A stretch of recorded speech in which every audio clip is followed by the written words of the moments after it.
Hi guys, It's good to welcome to hear this you new video. happy. You can talk, Nigel. You can say whatever you want. Terrifying I'm just saying it's good to hear you laughing. You know No, what they say, thank laughter's the you, best medicine. thank you, kiddo.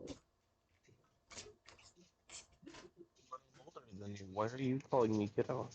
Because I can. terrifying animal encounters captured on camera. Welcome to scary videos. Oh my gosh, it sounds like a look a duck. Bless you. Look at the duck. Look at the duck. Dog. Oh, that's me. You're a duck? Oh Yeah, I'm a duck. Chester loves me. my god. What, Mom? Yeah, it's in my room. It's in your room. Yeah, I'm gonna sit inside now. I have gym tomorrow, so I'll work extra hard.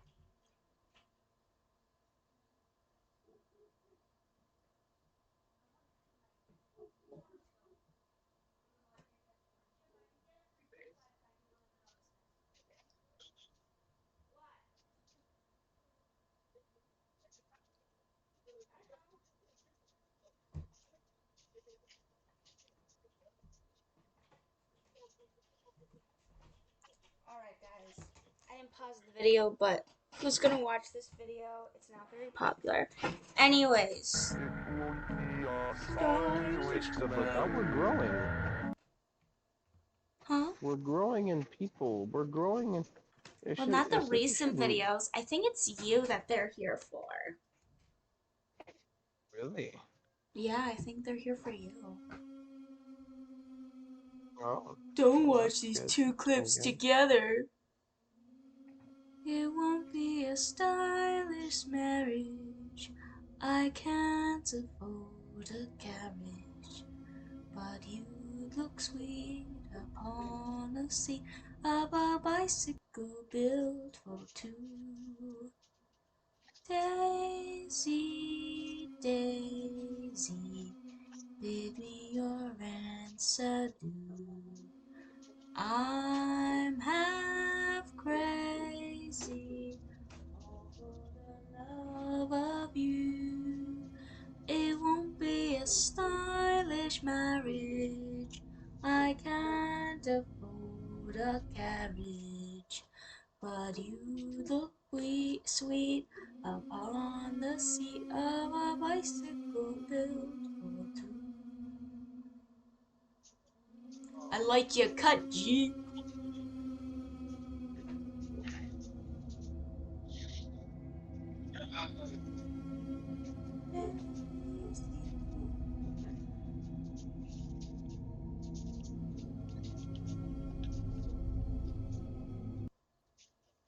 You pushed him.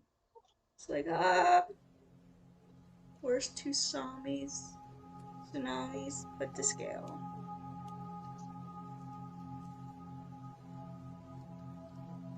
Terrifying forces of nature? That doesn't look too big. Oh!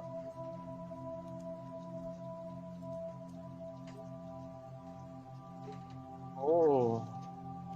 Indian Ocean tsunami. The Tohoku tsunami. 1883, the Karakota tsunami. 19 April Fool's tsunami.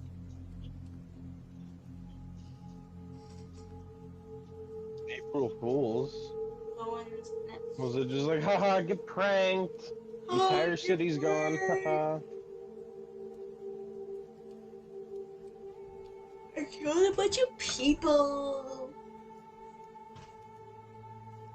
1792. Columbus did not sail the ocean blue. Hey Nigel, you're Canadian, right? Were you ever taught that? 6. Columbus sailed around. Yeah. Yeah, yeah, I was.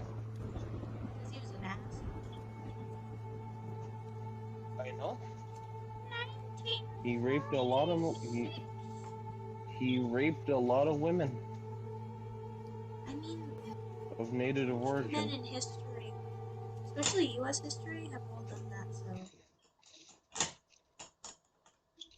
every My single daughter one. died on her 6th birthday.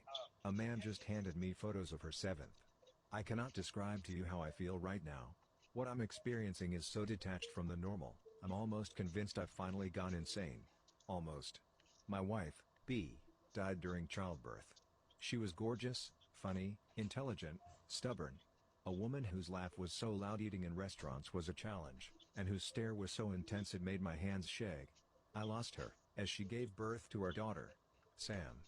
Of course, I could have resented Sam for taking away what was once mine in a way nothing else can be.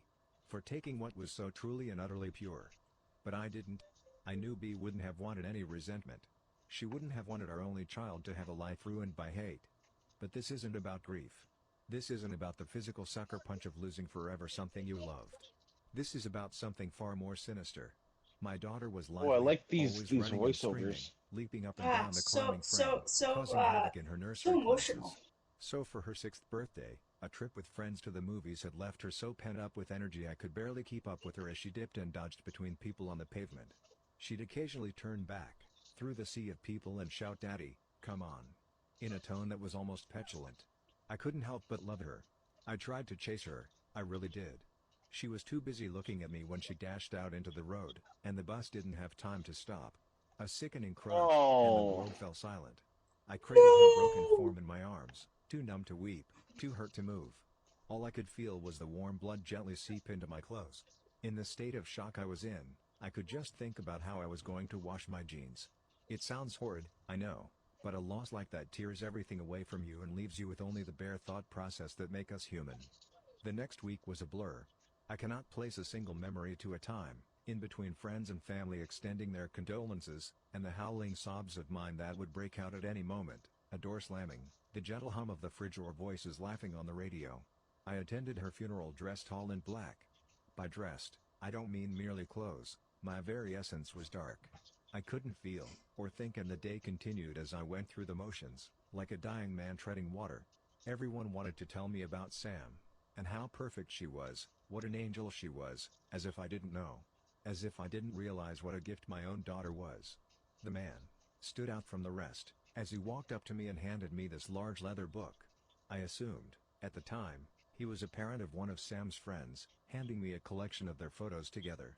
Or maybe I was too numb to even process his cold hands, and how he never mentioned my daughter once. No.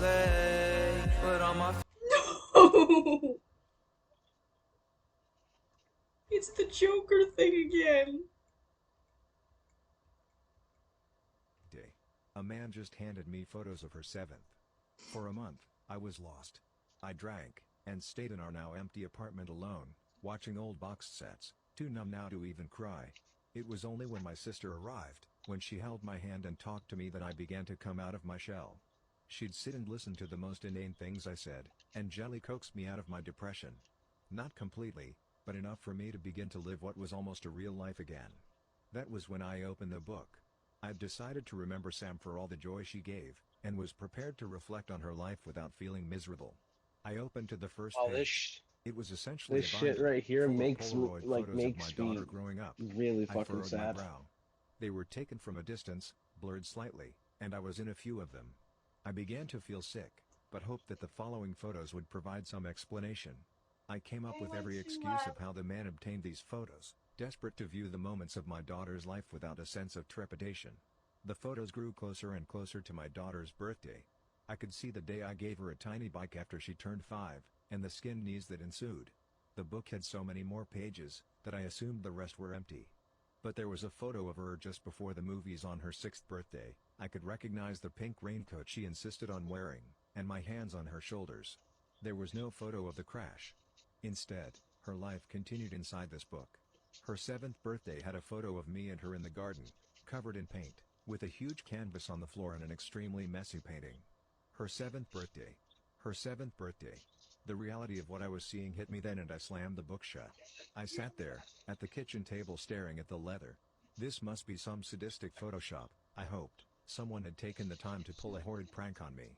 I say I hoped, because essentially, I couldn't believe the other explanation. If there even was one.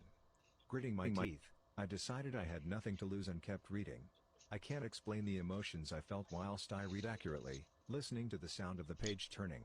I can try, but nothing could prepare you for something like this. Her life continued, showing her losing her baby teeth, her first day of senior school. My turning of the pages became more frenzied, and I began to notice something. The photographer was getting closer. Closer to her. As she grew older, not in every photo, but a general trend, the photographer was getting closer and closer. More daring, perhaps. She was beautiful. Stunning. As a teenager she looked just like her mother, all curls and smiles. I grew older too, but the photos began to include me less and less. Bro, That's fucking. that was We a have trip. big news. We have big news. My daughter is dead. Anyways, guys, thank you for watching this wonderful video. Nigel, do you have In anything the next to one. say? In the next one, can we watch more of those those type of stories, like where they read it out to you? Yes. Thank you. Alright, me and Nigel are gonna go do that. Also, bye bye, guys. Bye.